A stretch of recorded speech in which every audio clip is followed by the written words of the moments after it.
Okay.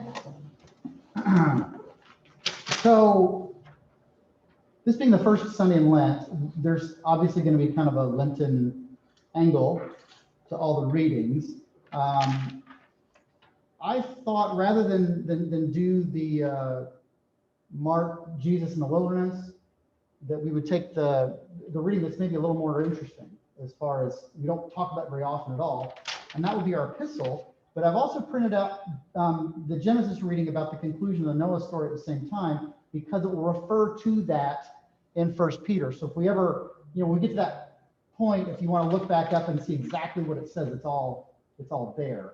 But we'll be reading from 1 Peter chapter 3, verses 18 through 22. And it's just a real interesting reading, and I think you'll see why. So I'll go through it real quick, and then we'll start breaking it down verse by verse. For Christ also suffered once for sins, the righteous for the unrighteous, to bring you to God. He was put to death in the body, but made alive in the spirit. After being made alive, he went and made proclamation to the imprisoned spirits, to those who were disobedient long ago, when God waited patiently in the days of Noah while the ark was being built. In it, only a few people, 8 in all, were saved through water, and this water symbolizes baptism that now saves you also. Not the removal of dirt from the body, but the pledge of a clear conscience toward God. It saves you by the resurrection of Jesus Christ, who has gone into heaven and is at God's right hand, with angels, authorities, and powers in submission to him. We got it? All righty. Okay, so starting out from the very beginning, this is just kind of a very straightforward reference to atonement. For Christ also suffered once for sins, the righteous for the unrighteous, to bring you to God. So unpacking it just a little bit and not just glossing over it, what's the suffering of Christ? The crucifixion. Okay, for sure, 100%. Very clearly, a suffering on behalf of the unrighteous, by the righteous. There is pain, extreme physical pain and suffering in the entire process of Good Friday, from being whipped and beaten to carrying a heavy cross, to nails and spikes being driven through body and bone, and then the gasping for breath, and the final really death by choking or asphyxiation that would happen from a crucifixion. You lose so much blood, your body goes into shock, and you die. 100% the suffering of Christ. Is there anything else?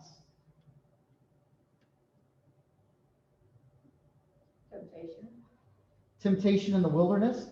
There's suffering in that. So if we've got our Mark reading, and once the Spirit led him out in the wilderness, he was in the wilderness for 40 days being tempted by Satan. He was with the wild animals, and the angels attended him. So it's less specific in Mark, because Mark's the action gospel that just wants the boom, boom, boom, boom, boom. Let's go, go, go, go, go. But a couple of the other gospels give a little more detail. What's going on in these 40 days and 40 nights? What is Jesus doing in the wilderness? He is tempted by Satan, but not the entire 40 days. That we kind of smushed together the two. The temptation really happens at the end. He has to do something first. What does he do first? He's praying and he's fasting. So basically, the devil shows up at the end. Boy, you must be real hungry. So it's not day 1. It's day 40 or day 41 even, where the temptations are fought against, like at your lowest point. What else could be the suffering of Christ? This is a little expansive of a thought, but I think it's worthwhile to just kind of make a note of. Not just the cross, not just the temptation and the fasting in the wilderness, anything else that we could construe as the suffering of Christ. Being separated by himself. I would say being separated from the Father. The entire incarnation, to be an existential philosopher, is to start from the premise that life is pain. So the suffering of living.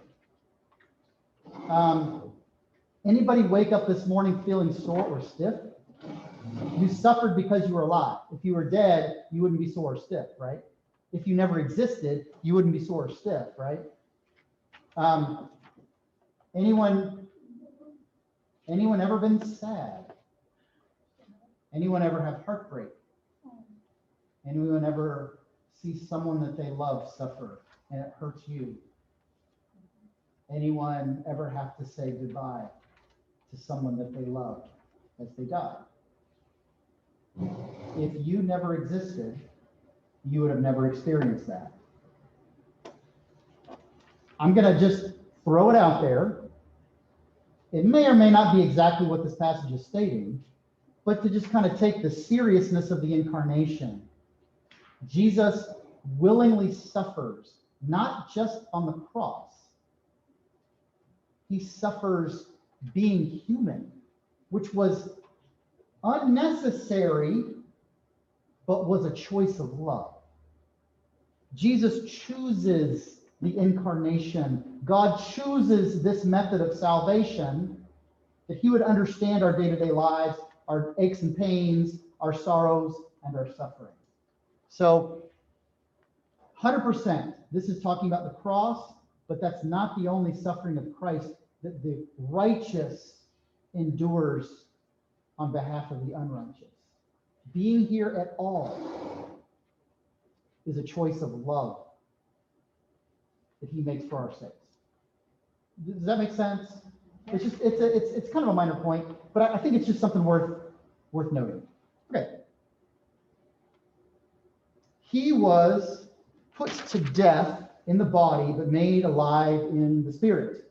Now, I think that is very specifically talking about the crucifixion. That's Good Friday, right? Next verse is where it starts getting a little interesting. After being made alive, he went and made proclamation to the imprisoned spirits.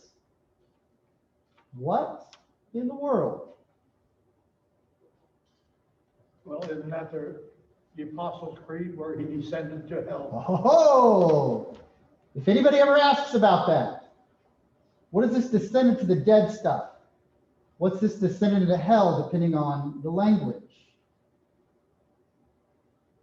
There's an older term, which I think is pretty awesome.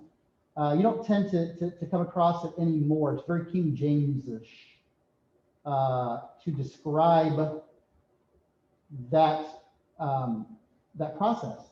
Anybody heard the term the harrowing of hell? I think it's fantastic. The harrowing of hell. What is being made reference to when Jesus descends to the dead? And in this passage, what would it mean for Jesus to go to hell?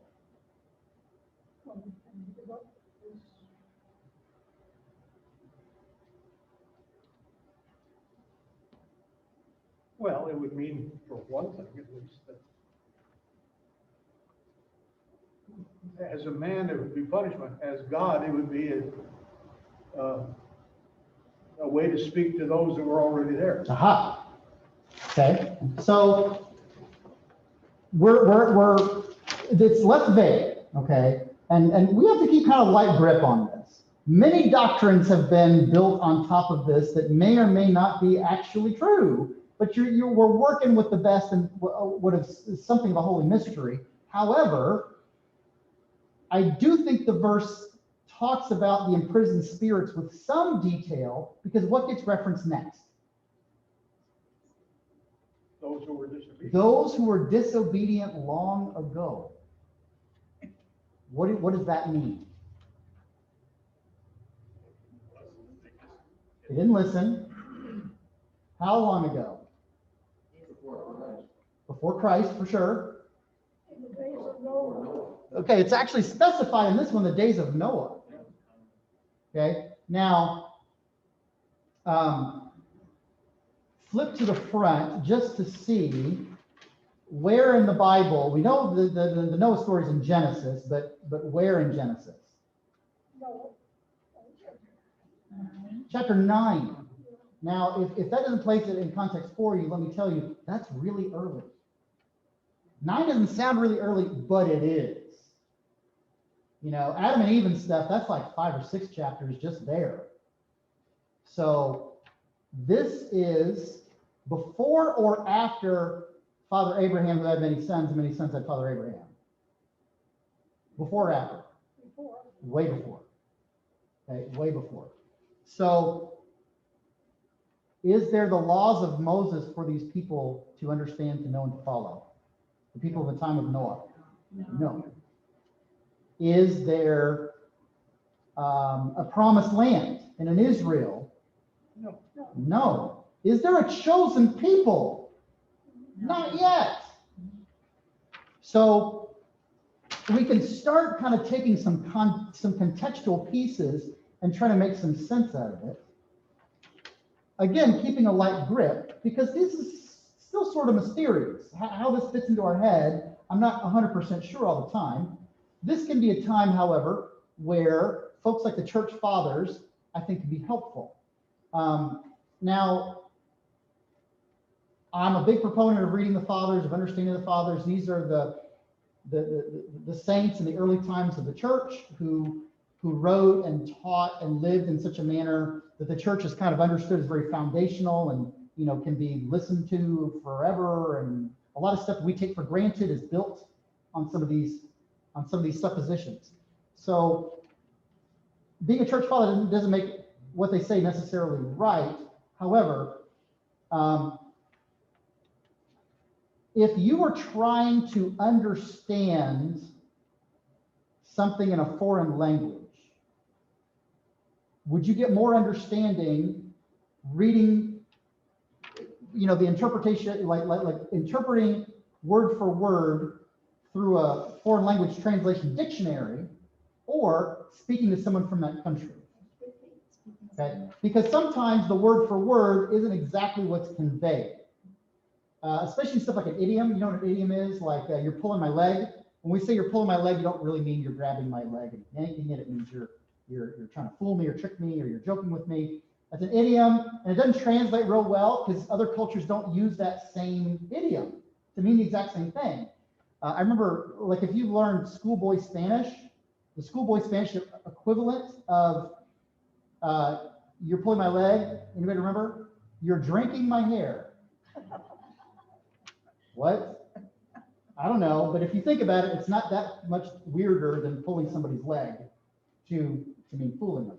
Anyway, so the church fathers, I think, can give some context because they were writing from the same culture. They were not reading interpretations of interpretations of interpretations or translations of translations of translations. Some of these folks were reading these things in the original. They knew some of the apostles.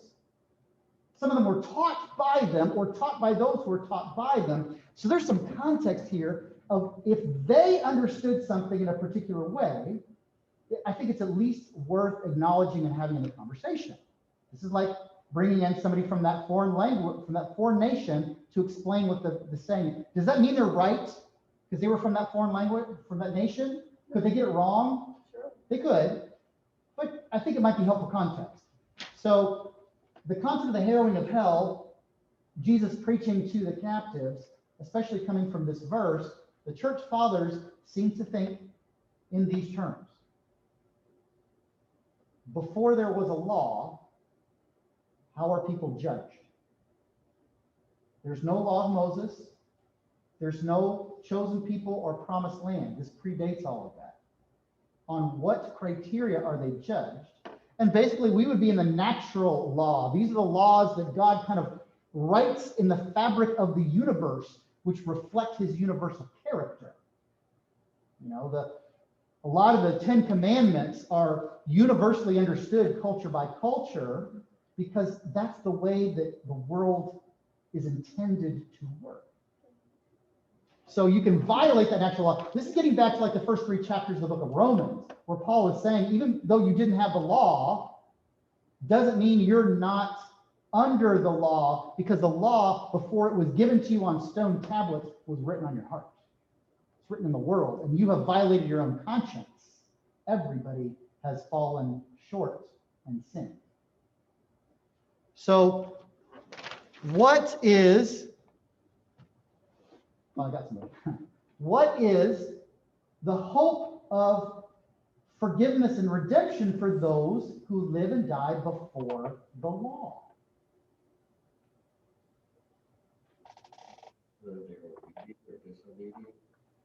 Has anybody been obedient? Who's good enough? So what are you going to do?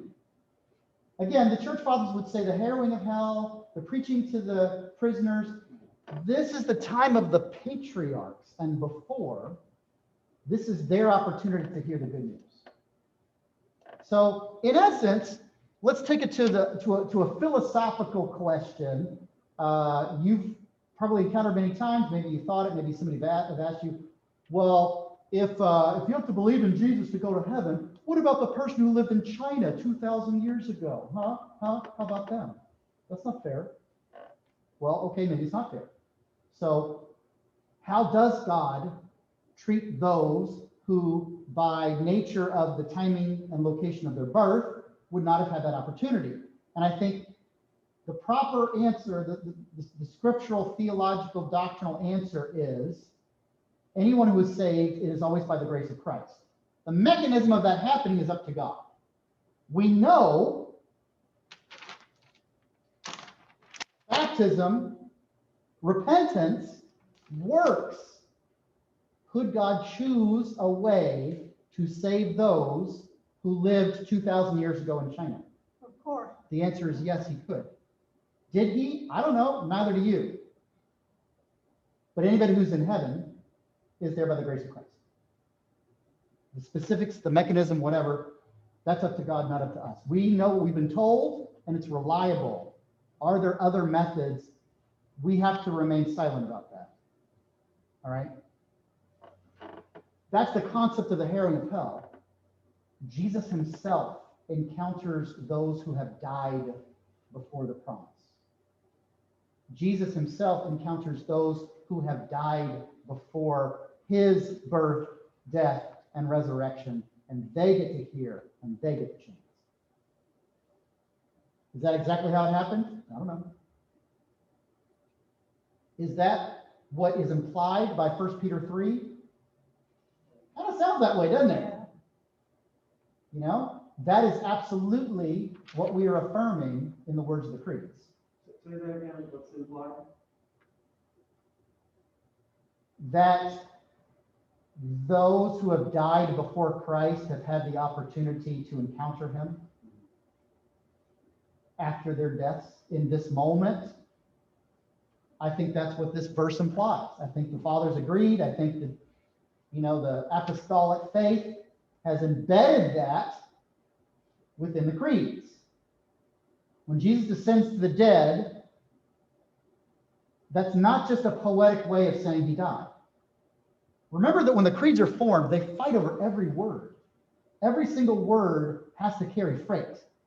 It has to have enough meaning to stay there or not. And then with each creed becoming more detailed, it's in response to something. Well, what does that mean? Okay, the church has to come together and then give a little more detail on that line. That's why the initial creed of Jesus is Lord gets fleshed out into the Apostles' Creed, which is much longer, which gets fleshed out further into the Nicene Creed, which is even longer, which gets fleshed out into the Athanasian Creed, which is even longer, because it's going over details that somebody says, well, what does that mean? And then we have to kind of explain it further. So, for Jesus to descend to the dead is not just it's not just a pretty way of saying he died. Like he passed on. No, that's not what it means at all. That's in there to say, wherever it is the dead go, Jesus was present there.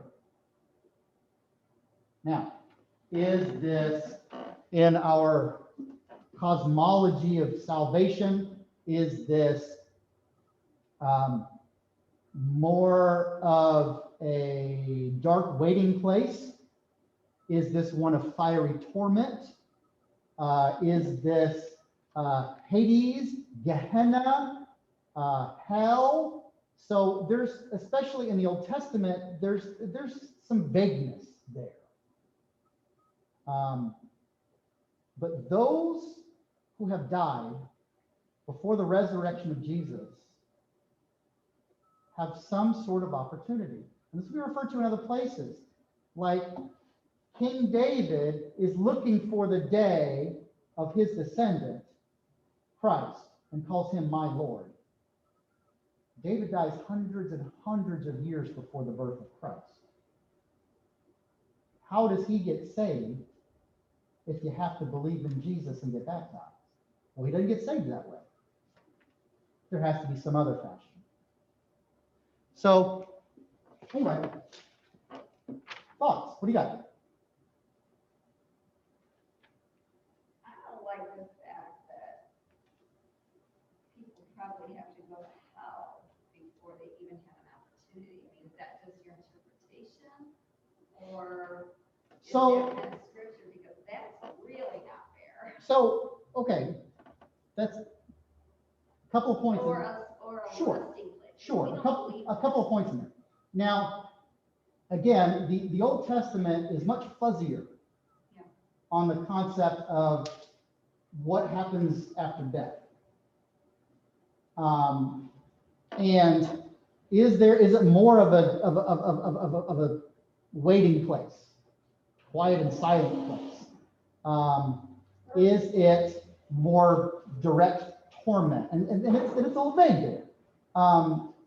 So Purgatory. now, and you're talking to a guy who believes in purgatory. So you do or don't. I do. So would this be more like purgatory? Purgatory, just so if I freak anybody out, purgatory is just a way to describe what we don't know. Whatever happens in between the moment of your death and perfect joy and completeness in the glory of God, whether it's instantaneous, whether it's a period of timelessness beyond time or whatever, could be considered purgatory. Basically, am I ready right now to be in the presence of God? And the answer is no. My sinful flesh, my weakness, even under the grace of Christ, I still require to be transformed into his image, right? So anything from the moment of my death and me being in the image of Christ that can actually be in the glorious presence of God, well, if you want to put a name on whatever that is, you just call it purgatory. But if that freaks you out, then don't call it purgatory. But that's the actual doctrine of purgatory. Purgatory is not a punishment place. Purgatory is my sins are being purged from me. That's where it comes from. I'm saved by the grace of Christ, but I am not ready to be in his presence. He's burning it off like the chaff from the wheat, like the dross from the gold. So is that what this? I don't know. This is kind of a mysterious phrase. And again, when I'm saying take a light grip on it, is to say be careful about building too many specifics off of this, because we don't know. But I don't think we can just toss it out and say, I don't get it, so it doesn't matter, or this is hard, so let's just forget about it. Now, the other point to that, and this is the tougher point, because you're right, but not for the reason that you expect. And that's this. It's not fair. It's never fair. Life is not fair. And every single one of us deserves separateness from God eternally. And there is no one who is in his presence who wasn't there because of his grace. If it was only about fairness, we'd all lose. Anyone who doesn't get that, God has played very unfairly with them through love. He's put his thumb on the scale to our benefit. So in essence, the fair thing is for all of us to go to hell. That's the fair thing. It was burning. The unfair thing is that God saves anyone. Could he save everyone? Again, I'm going to say you can't build a bunch of doctrines on that. You got to have a super light grip. We know what works. Could God use another fashion? That's up to him. That's up to him. So when you hear I heard the Pope once wrote that he hopes hell is empty. Whoa. I hope hell is empty too. I don't know that it is. It could be crammed full. But I know that without the grace of Christ, I would go. And I don't want to go. And I don't want anybody else to go. And if Jesus could preach to the captives, those who died long ago, does that mean that even those who are sundered and separate from God by their own choice still have some sort of chance to hear him and meet him? I don't know. But I can't tell you no. I can't tell you no.